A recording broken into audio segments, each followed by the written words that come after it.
Al-Quran tidak menunjukkan tentang perilaku tersebut.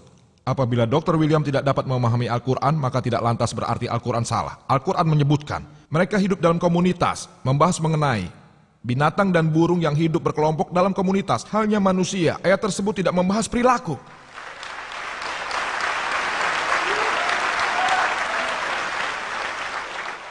Pada zaman sekarang, ilmu pengetahuan memaparkan bahwa semua binatang, burung, dan makhluk hidup di dunia, mereka hidup dalam komunitas seperti manusia yang berarti mereka hidup bersama-sama. Saya akan membahas embriologi dari poin 8 dan 9 seperti yang Dr. William Campbell kemukakan. Dan saya akan menjawabnya dengan lebih detail. Poin-poin yang dikemukakannya dalam embriologi selain satu poin yang saya sampaikan dalam pidato saya, beliau mengatakan dari perkembangan yang disebutkan oleh Hippocrates dan Galon, beliau menunjukkan beberapa slide. Hal yang harus dicatat, hanya karena seseorang mengatakan sesuatu yang sama dengan Al-Quran, tidak lantas berarti Al-Quran telah meniru hal tersebut. Misalkan saya membuat pernyataan, tapi pernyataan saya itu telah dikatakan oleh orang lain. Hal tersebut tidak lantas berarti saya telah menjiplak. Itu mungkin saja, tapi mungkin juga tidak. Menggunakan pendekatan konflik dengan Al-Quran, ya, ia menjiplak. Mari kita analisa. Al-Quran tidak mengambil hal-hal yang salah dari Hippocrates. Apabila ia ingin menjiplaknya, ia akan menjiplak semua. Hal ini logis, kecuali apabila ia seorang ilmuwan. Baiklah, ini benar. Oh, ini salah, saya tidak akan menjiplak. Ini benar, saya akan menjiplaknya. Semua tahapan Hippocrates dan Galon tidaklah sama dengan Al-Quran. Hippocrates tidak berbicara tentang lintas seperti substansi. Mereka tidak menyinggung mudghah sama sekali. Pada bagian manakah mereka membahas hal tersebut? Pada saat itu Hippocrates dan Galon mengatakan bahwa bahkan wanita mempunyai cairan semen. Siapa yang mengatakan itu? Injil mengatakan dalam Imamat nomor 12 ayat 1-2 bahwa wanita memberikan benih. Jadi Injillah yang menjiplak Hippocrates. Injil menyebutkan dalam Ayub bab nomor 10 ayat 9 dan 10 bahwa kami menciptakan manusia dari tanah liat seperti mencurahkan susu dan mengentalkan keju. Susu cair dan keju beku adalah jiplakan yang sama percis dari Hippocrates. Mengapa jiplakan? Karena hal itu bukan firman Tuhan dan tidak ilmiah. Hal tersebut disebutkan oleh Hippocrates dan Galon, orang Yunani, bahwa manusia diciptakan seperti keju beku. Injil menirunya persis. Namun Al-Quran, alhamdulillah. Dan bila Anda menganalisa dan membaca buku tentang embriologi, bahkan Dr. Catmore mengatakan bahwa Hippocrates dan orang lain seperti Galon dan sebagainya, mereka tidak memberikan banyak sumbangan dalam hal embriologi. Seperti halnya Aristoteles. Banyak yang benar dan banyak yang salah. Lebih lanjut beliau berkata pada abad pertengahan, atau pada zaman Arab, Al-Quran memberikan tambahan-tambahan. Lalu apabila hal tersebut dijiplak sama persis, mengapa dalam bukunya Dr. Catmore mengakui Al-Quran? Ia mengakui Aristoteles dan Hippocrates, namun disebut di sana banyak yang salah. Yang tidak ia sebut, hanya kitab suci Al-Quran. Ini bukti yang cukup bahwa Al-Quran tidak dijiplak dari bangsa Yunani. Anda akan memberitahu saya bahwa dunia berbentuk bulat, dijiplak dari bangsa Yunani. Saya tahu Pogorus, orang Yunani yang hidup pada abad 6 sebelum Masehi, yang percaya bahwa bumi berotasi. Mereka juga percaya bahwa matahari dipantulkan. Apabila Nabi Muhammad, nauzubillah, menjiplak, mengapa beliau tidak menjiplak? Mereka percaya matahari tidak bergerak. Mereka percaya matahari adalah pusat alam semesta. Jadi mengapa Muhammad menjiplak hal yang benar dan menghapus hal yang tidak benar? Ini bukti bahwa Nabi Muhammad, segala puji baginya, tidak menjiplak. Beliau lalu memberikan sebuah daftar bahwa dari Yunani ke Syria, Syria ke Arab, dan penelitian besar. Satu pernyataan dari Al-Quran cukup untuk membenarkan hal tersebut. Al-Quran menyebutkan dalam surat Al-Ankabut 29 ayat 48 bahwa kamu tidak pernah membaca sebelumnya sesuatu kitab pun, dan kamu tidak menulis sesuatu kitab dengan tangan kananmu.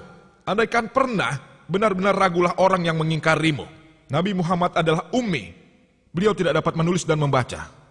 Faktor sejarah tersebut cukup untuk membuktikan bahwa beliau tidak menjiplak dari manapun. Cukup. Bayangkan, bahkan seorang ilmuwan yang sangat pandai membaca dan menulis tidak dapat melakukan hal tersebut, tapi Allah dapat membuat Nabi yang terakhir sebagai seorang ummi. Seperti orang yang menulis buku yang bertentangan dengan Islam, mereka tidak dapat membuka mulut mereka. Ada berbagai macam hal yang dapat saya bahas lagi mengenai Injil. Saya mematahkan argumen Dr. William yang bertentangan dengan Al-Quran. Alhamdulillah tidak ada satu poin pun Al-Quran bertentangan dengan ilmu pengetahuan. Beliau belum menyinggung 22 poin yang saya kemukakan. Hanya 2 poin tapi tidak terbukti. Jadi semua 22 poin tersebut membuktikan bahwa Injil bertentangan dengan ilmu pengetahuan modern. Poin ke-23 dalam bidang zoologi. Dalam bidang zoologi disebutkan dalam Imamat bab nomor 11 ayat 6 bahwa kelinci adalah seekor pemamah biak. Kita tahu bahwa kelinci tidak memamah biak. Sebelum orang terkecoh dengan gerakan kelinci, sekarang kita tahu kelinci bukanlah seekor pemamah biak atau pula mempunyai perut yang rumit. Disebutkan dalam Proverb bab nomor 6 ayat 7 bahwa semut tidak mempunyai pemimpin, rasa, ketua. Sekarang kita tahu bahwa semut adalah serangga yang sangat canggih. Mereka memiliki sebuah sistem kerja yang sangat bagus, di mana mereka memiliki pemimpin, ketua, dan pekerja. Oleh karena itulah Injil tidak ilmiah. Lebih lanjut disebut dalam Injil. Dalam Kejadian nomor 3 ayat 14 dan Yesaya 65 ayat 25 bahwa ular akan hidup debu. Tidak ada dalam buku geologi yang menyebutkan itu. Disebutkan dalam Imamat nomor 11 ayat 20. Di antara hal-hal yang menjijikkan, unggas yang berkaki 4. Beberapa ilmuwan mengatakan bahwa unggas adalah terjemahan yang salah dalam kata bahasa Yahudi uf. Versi Raja James berarti serangga atau makhluk bersayap. Dalam versi internasional baru disebut makhluk bersayap. Juga disebutkan semua serangga. Yang berkaki 4 adalah yang menjijikkan. Mereka menjijikkan bagi Anda. Saya ingin bertanya pada Dr. William Campbell, serangga manakah yang berkaki 4? Bahkan seorang siswa SD yang baru lulus pun tahu bahwa serangga berkaki 6. Tidak ada burung, tidak ada unggas, tidak ada serangga di dunia ini yang memiliki 4 kaki. Selanjutnya terdapat binatang mitos dan binatang ajaib yang disebutkan dalam Injil, seolah mereka benar-benar ada. Contohnya unicorn. Hal ini disebut dalam kitab Yesaya bab 34 ayat 7. Seakan hewan ini benar-benar ada.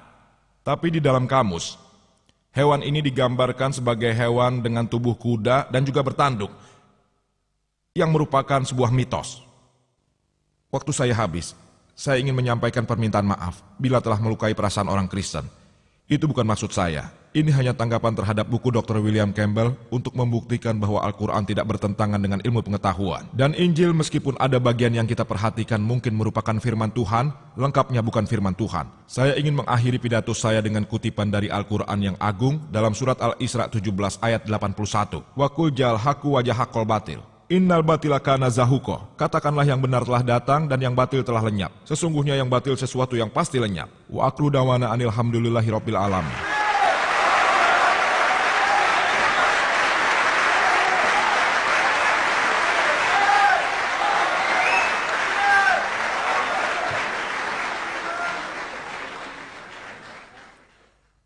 Terima kasih kepada Dr. Campbell, Dr. Zakir Naik atas presentasi Anda.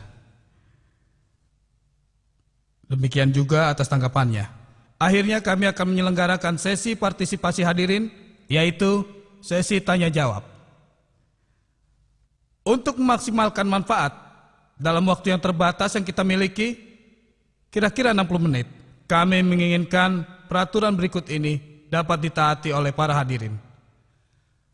Pertanyaan Anda harus mengenai topik pembicaraan, Al-Quran dan Bible dilihat dari sudut pandang ilmu pengetahuan.